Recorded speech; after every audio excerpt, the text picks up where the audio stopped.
రైతులందరికీ నమస్కారం అన్న. నమస్తేనా అన్న? మనది ఏ ఊరన్నా? పోల్కల్ గ్రామం అన్న. ఈరోజు తారీఖు ఎంతనా? డిసెంబర్ 11వ తారీఖు. ఇప్పుడు దాదాపుగా మీరు మిరప సాగు చేయబట్టి ఎన్ని సంవత్సరాలు అవుతుందన్నా? 20 సంవత్సరాలు అవుతుంది కదా. మనకు ఈ సంవత్సరము విపరీతమైన నల్లి బొబ్బర ఎక్కువ ఉంది మన గ్రామంలో. వైరస్ తట్టుకునే మొక్క ఏదైనా ఉందానా? బాల అయితే ఉంది. బాల బాగుంది. ఏం తట్టుకోలేకపోతున్నాయి. నేను ముఖ్యంగా బాలకి పక్కనే వేరే తోటలు కూడా ఉన్నాయి కదన్నా, దానికి దీనికి ఏం తేడా గమనించినారన్నా? దీనికి ఆకు తేటా ఉంది, ఇది బొబ్బర వచ్చి మొత్తం ఆకు చూపిస్తారన్నా? ఇది ఇత్తనం చూపించండి, ఆ ఇత్తనం చూపించండి. బాల ఇత్తనం ఎట్లా ఉంది, ఈ ఇత్తనం ఎలా ఉందో చూపించండి అన్న. చూడండి అన్న, రైతు సోదరులందరూ కూడా ఇదైతే వేరే కంపెనీ ఇత్తనం ఈ విధంగా ఉందని రైతులే చెప్తా ఉన్నారు.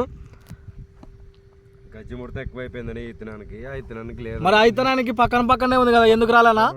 ఇత్తనం ఫాల్ట్ ఉంటుంది చూడన్నా, ఒకసారి చూద్దాం పండి ఆ ఇత్తనం కూడా అన్న. ముఖ్యంగా మన బాలా సీడ్కి ఇత్తనానికి వైరస్ ఉందా? బాలోజీకి లేదునా? బాలకి లేదు, వాటికి నీట్గా బాగుంది. చూడండి అన్న, రైతు సోదరులందరూ కూడా ఇత్తనానికి ఇది నీట్గా ఉంది. ఈ పక్కన ఇది మరి ఇది చూస్తే గజ్జి ముడత అసలు ఇడుస్తలేదు. పక్కనే ఉంది, సాల్ పక్కనే ఉంది. మరి దానికి దీనికి ఇప్పుడు పక్కనే ఉన్న దానికి రాలే, ఎందుకు రాలేనా? అది ఇత్తనం పేరేటో మరి కొట్టడం మందులు అంతా కొట్టేది ఒకటే కొడతారు అన్న. మీరు చెప్పండి అన్న, ఇప్పుడు రైతుకి వైరస్ తట్టుకోకుంటే కాదు, కాపు ఉందా లేదా దీంట్లో? చూపించాను అన్న.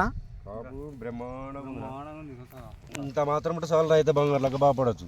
అంతేంటావనా? ఈ విధంగా ఉంది కాపు అయితే, చిక్కడి కాపేనా? ఎక్కడైనా కానీ వైరస్ మొక్క అనేది కనబడుతుందన్న, మీరు చూస్తున్నారు కదా. ఇప్పుడు అటు పక్కన రోడ్డు పక్కన ఈ పక్కన మొత్తం కూడా ఈ బాలోజీ ఒకటి తట్టుకుంది. తట్టుకుంది. ఇత్తనము మంచి కంపెనీ ఇచ్చినాడో మరి ఆయన. ఇదైతే రైతు ఈ మాత్రం ఉంటే తట్టుకునగలుగుతాడు. ఈ పరిస్థితిలో వస్తే రైతు తట్టుకునేలేడు. ముందుకి పెట్టలేడు కూడా, పెట్టే ధైర్యం ఉన్నాయని కూడా పెట్టలేకపోతాడు. ఇంత వైరస్ బొబ్బలు వస్తే పెట్టలేడు.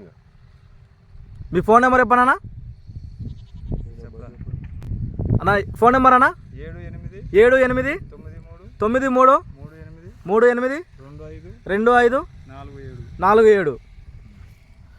మీ పేరన్నా? రామచంద్ర.